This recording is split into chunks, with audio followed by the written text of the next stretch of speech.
Badaun Lok Sabha seat से Samajwadi party ने 68 दिन में तीसरी बार उम्मीदवार बदल दिया है। हालांकि टिकट मुलायम सिंह यादव के परिवार के सदस्य को दिया गया है। सपा के अध्यक्ष अखिलेश यादव ने बदायूं में टिकट बदलने के लिए सहमति दे दी है। अब वहां से पूर्व कैबिनेट मंत्री शिवपाल यादव की बजाय उनके बेटे आदित्य यादव चुनाव लड़ेंगे। आदित्य सहकारिता के क्षेत्र में महत्वपूर्ण पदों पर रहे हैं। यहाँ आपको बता दें कि सपा की पहली सूची 30 जनवरी को जारी हुई थी। इसमें मैनपुरी से डिंपल यादव और बदायूं से धर्मेंद्र यादव का नाम शामिल था। लेकिन 22 फरवरी को जारी दूसरी सूची में धर्मेंद्र यादव का टिकट काटकर शिवपाल सिंह यादव को बदायूं से उम्मीदवार बना दिया गया। टिकट तय होने के बाद शिवपाल सिंह यादव ने बेटे आदित्य के साथ बदायूं आकर चुनाव प्रचार भी शुरू कर दिया। लेकिन उनका यह चुनावी अभियान बेटे के पक्ष में माहौल बनाने का उपक्रम मात्र था। शिवपाल दिल्ली की राजनीति में ज्यादा इच्छुक नहीं दिखाई पड़ते, इसलिए अपने बेटे को राजनीति में स्थापित करना चाहते हैं। एक बार फिर बदायूं में प्रत्याशी बदल दिया गया। सपा के मुख्य प्रवक्ता राजेंद्र चौधरी ने भी बदायूं से आदित्य यादव के प्रत्याशी बनाए जाने की पुष्टि कर दी। रविवार को सपा के महासचिव शिवपाल सिंह यादव ने बिसौली क्षेत्र में अहमदगंज में आयोजित चुनावी सभा में अपनी जगह आदित्य यादव के नाम के चुनाव लड़ने का ऐलान भी किया था, अगर आपको याद होगा तो इसी रविवार। हालांकि सपा मुख्यालय से आदित्य के नाम पर मुहर लगना बाकी है, लेकिन आदित्य यादव प्रत्याशी की हैसियत से चुनावी प्रचार में दिखाई पड़ रहे हैं, जुटे हुए नजर आ रहे हैं। बिलसी क्षेत्र के सिरासौल सीताराम पट्टी में आयोजित चुनावी सभा में शिवपाल सिंह यादव और आदित्य यादव की मौजूदगी में पूर्व विधायक आर.के. शर्मा ने कहा कि अब जनता की आवाज को सड़क से संसद तक पहुंचाने का काम युवा नेता आदित्य यादव करेंगे, यानी यहां भी संकेत मिला। इससे पहले सभाओं में उम्मीदवारों के रूप में शिवपाल सिंह यादव का नाम लिया जाता था, लेकिन शिवपाल सिंह यादव के ऐलान के बाद पार्टी नेता आदित्य यादव को उम्मीदवार मानकर वोट मांग रहे हैं।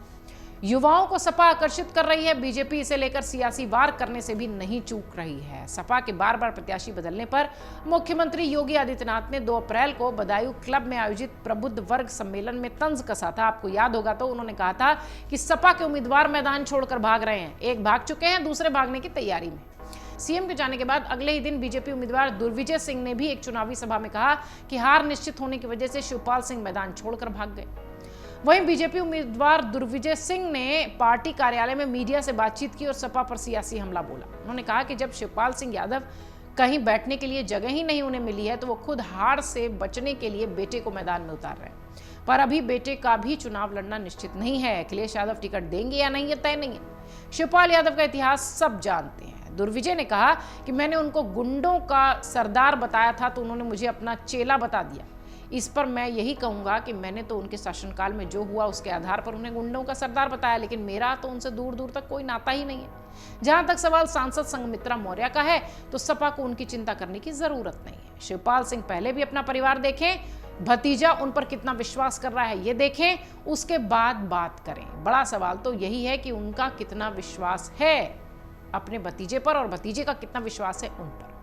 बहरहाल बदायूं की सीट को लेकर जिस तरीके से खींचतान समाजवादी पार्टी में दिख रही है, निश्चित तौर पर इसमें कोई संदेह नहीं है कि पार्टी के भीतर वाकई में कुछ खास सीटों को लेकर समस्या तो है और बीजेपी से हाथों हाथ उठा रही है। बदायूं से एक बार फिर चुनावी मैदान में ऐसा बताया जा रहा है कि शिवपाल यादव के बेटे दिखाई पड़ेंगे आदित्य, और अभी औपचारिक ऐलान बाकी है। अगर ये हो जाएगा तो उस हिसाब से देखिए तो बदायूं की सीट पर बार बार नाम बदले जा रहे हैं और चुनाव सामने है। इसमें अगर अभी उम्मीदवारों का भी ऐलान ठीक तरीके से नहीं हो पाएगा तो चुनावी तैयारी की क्या बात कही जाएगी, इसी को बीजेपी हाथों हाथ उठा रही है। योगी आदित्यनाथ भी इस पर लगातार सवाल उठा रहे हैं कि अभी तो पार्टी के भीतर यही तय नहीं है कि किसे टिकट देना है और किसे नहीं। अगर आप ये वीडियो YouTube पर देख रहे हैं तो हमारे चैनल को सब्सक्राइब करें और बेल आइकन को दबाना ना भूलें। अगर आप Facebook पर ये वीडियो देख रहे हैं तो हमारे पेज को लाइक करें।